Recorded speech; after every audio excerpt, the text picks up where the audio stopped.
My son and I were sitting down to do a little analysis of a game of chess, and I remembered that he had said he was interested in making videos as well. And so I thought, well, I'll record this, and then after we can watch it and talk about what we'd have to do to turn it into a video. Like a minute in, he suggests the same thing, and then when we watched at the end, we thought it was so good for sort of a first blind take that we decided to share it. So one of the games I was gonna go over in a video is this one I played. You won. A couple days ago. This player is a national master, so they have a title. National master. What are you? I have no title. I'm just a random guy who plays some chess.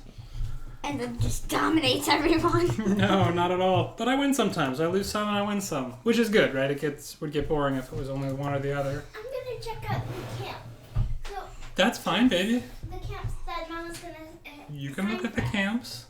I think one camp is good enough for me. That's fine too. My opponent started out e3, I went c5, and then he went f4. So this kind of structure is sort of aggressive, but it opens up the king a little bit. I'm going to put my bishop on the long diagonal here. In response, he develops a knight, I develop a bishop. Let's go.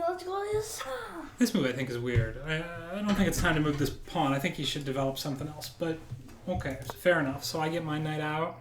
This is a little bit of funny square. I might be going here with it to f5.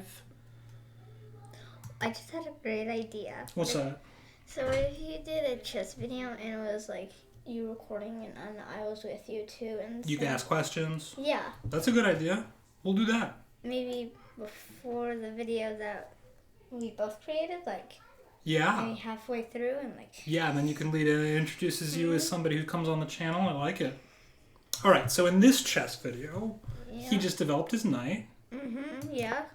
and then I castle. All right, that's a good move. I like castle was one of my favorite things to do in chess. Well, you get to move the king 2 squares and the rook. It's a lot for one move. And here my opponent did this because he's afraid of my bishop, because the rook's 5 and the bishop's 3.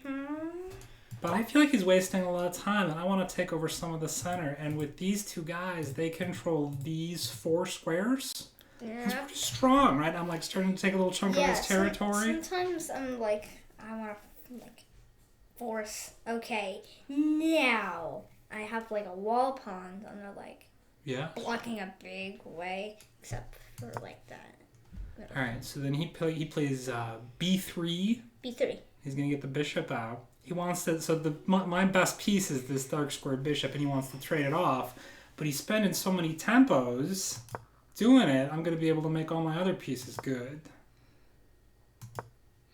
And now he wants to trade them, but I'm putting this pawn. I don't know if this was such a good move or not. This is complex. Like, strong players or computers would spend a lot of time on this. But for an amateur playing a short game, I like the play I get from the position here. He pins the knight, and now I'm worried that this is getting undermined because takes. Maybe it's Takes. maybe he's stronger than you think. Maybe this was like a distraction. Maybe. Well, so he's a national master, so he's a stronger player than I am. But his rating is not so great. I normally play better than this too. But so anyway, he pins the knight, and I'm worried about this getting undermined. As I counted just now, it looks like maybe actually it's fine. But I worried, and I decide I want to take off this pawn. And I'm picturing sort of the sequence that follows. If he wanted to trade, he has a problem because I take with check, he takes back, I take with check, he takes back, I take back, and we're up a pawn. So he maybe doesn't like that. And so instead, when I take, he takes back with the pawn. And now maybe we're threatening this trade, but I take, the thing I do next is I take his bishop. He throws in between a queen exchange, which I'm fine with.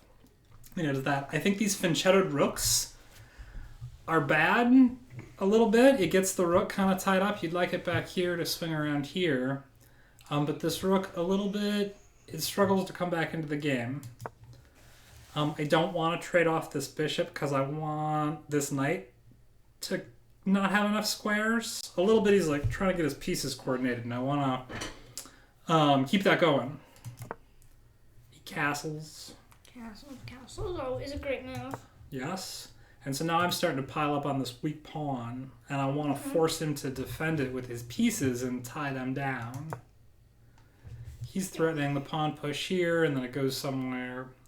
I decide to kick his bishop back. This I don't know about because I wanted to drive the bishop, so it's not going to go here because then I'll just take it off. So it could go here where it's passive, or here. It's more active on that square, but then the knight has no good squares.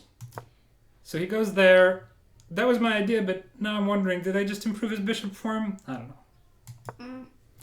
But I do this to get out of the way of this pawn, and I overlooked something here. If he had wanted, he could have played this here. And now the knight and the bishop are piling up on this. The knight holds it up, but the knight's also hitting my bishop, which has to go somewhere. Yeah. Maybe here? Wait, is this an actual game? Yeah, this is me just looking at a sideline, like what might have happened instead. If I go back to the actual game, queen takes, rook takes, knight, castle, bishop.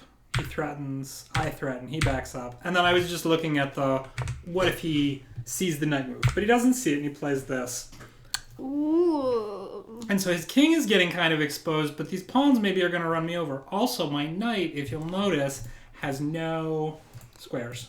It can't go anywhere. And so I get nervous about that, and I decide I'm going to make some place for the knight to go, if it has to. And then my opponent plays not a very good move. This has the pawns covering this. Oh yeah, so it makes a wall, and then he just kind of broke the wall. A little bit, right? So now he gets a pawn chain, and it's strong, but he left a hole here. And so what I should have done is this. But I forgot. I imagined him just leaving it here. And I thought, oh no, my knight has no way to get back into the game. I'll move my king, I'll move my knight, I'll move my pawn, I'll move my knight, and the knight gets back.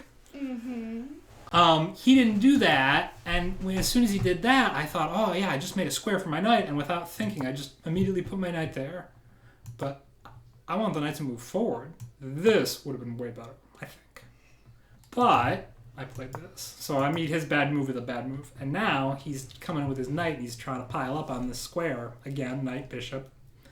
I got to do something, so I push the pawn. Push the pawn, threatening. He takes, I take. Now my pawn's hitting his knight. He's got to go away. So he backs up. Okay. Rook still supports the knight. These guys are still kind of trapped over here. This knight is not very good, but all my other pieces are pretty good. I guess this rook doesn't do much yet either. So I want to get the rook in. He's trying to stop me, but there's not, he doesn't control this file, I do. Yeah.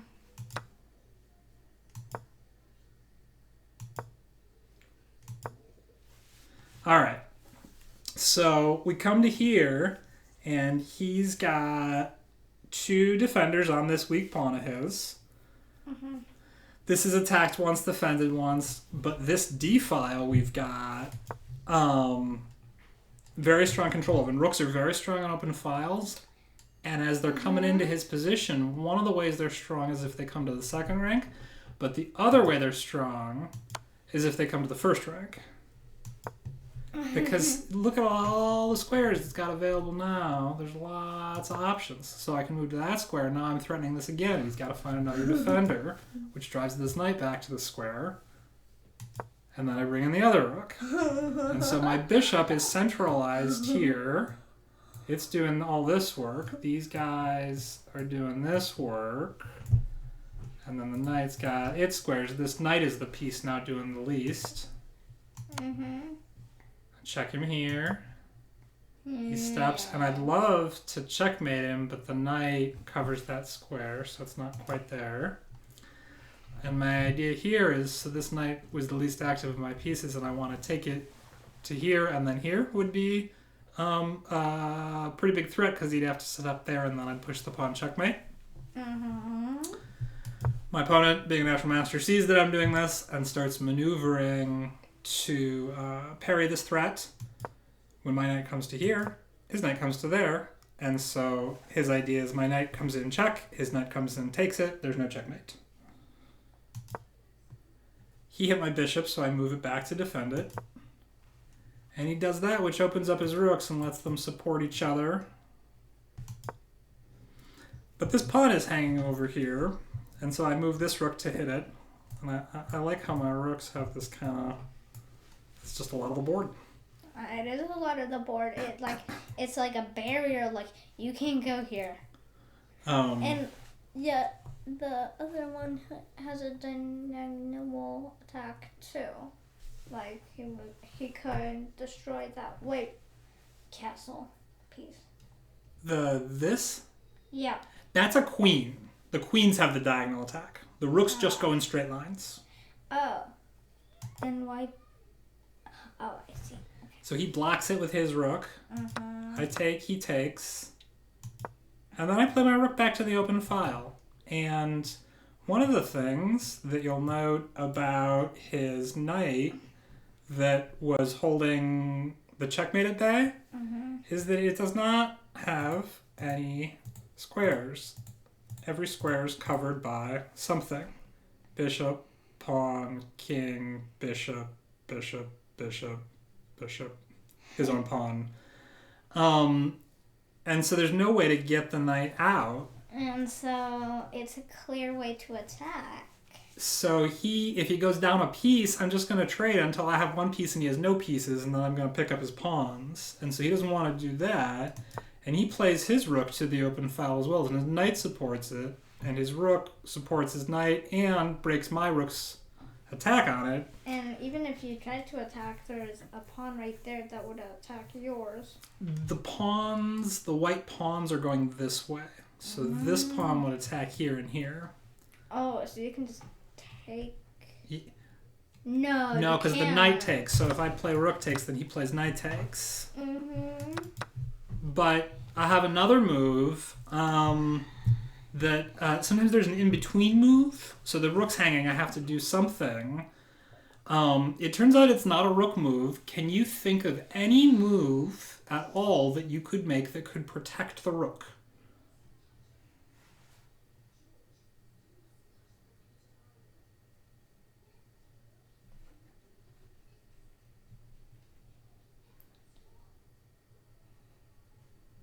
Do you want me to spoil it?